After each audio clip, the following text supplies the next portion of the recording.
কুলতলির মইপিঠে বাঘের হানায় আক্রান্ত ছাত্র। বাড়ির সামনে মোবাইলে কথা বলার সময় বাঘের হামলা। বন দপ্তরের বিরুদ্ধে ক্ষোভ বাড়ছে স্থানীয়দের। বারবার লোকালয়ে বাঘের হামলা চিহ্নিত স্থানীয়রা।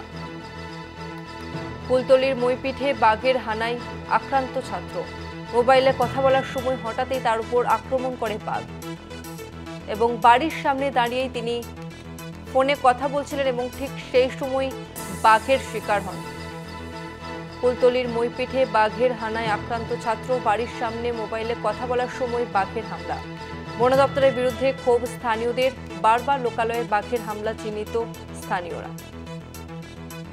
এই মুহূর্তে আমাদের সঙ্গে ফোন লাইনে রয়েছে প্রতিনিধি রাজু দাস।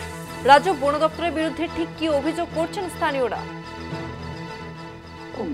গত 5 দিন ধরে লোকালয়ে মাঝে মধ্যেই বাঘ চলে আসছে। গ্রামবাসীরা আতঙ্কিত, তারা যেমনি রাত পাহারা দিচ্ছে, তড়িঘড়ি তারা কিন্তু বন দপ্তরকে খবর দিচ্ছে। বন দপ্তরের লোকজন এসে সেই বাঘকে তাড়িয়ে আবার জঙ্গলে ফিরিয়ে দিচ্ছে, কিন্তু বারবার এই বাঘ লোকালয়ে চলে আসায় বন দপ্তর যেখানে বলছে বাঘ পেরিয়ে জঙ্গলে, গভীর জঙ্গলে চলে গেছে, তারপরেও এই কিশোর রাতের অন্ধকারে তাকে যেভাবে আক্রমণ করা হয়েছে তার এবং বন দপ্তরের উপর তারা কিন্তু ক্ষোভ প্রকাশ করা শুরু করেছে। এবং বন দপ্তর এখন সকাল থেকেই কিন্তু যে এলাকায় বাঘ এসেছিল সেই এলাকায় কিন্তু গতকাল রাতেই আসে এবং আজ সকাল থেকে বাঘ কোথায় আছে, বাঘের গতিবিধি কোন দিকে যেতে পারে সেগুলোই টহল দেওয়া শুরু করেছে। এখনো পর্যন্ত বন দপ্তর নিশ্চিত নয় যে বাঘটি লোকালয় থেকে আবার গভীর জঙ্গলে ফিরে গেছে।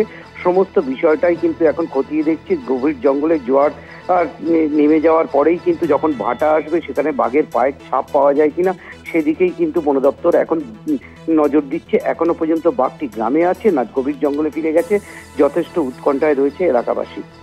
ধন্যবাদ তোমাকে রাজু।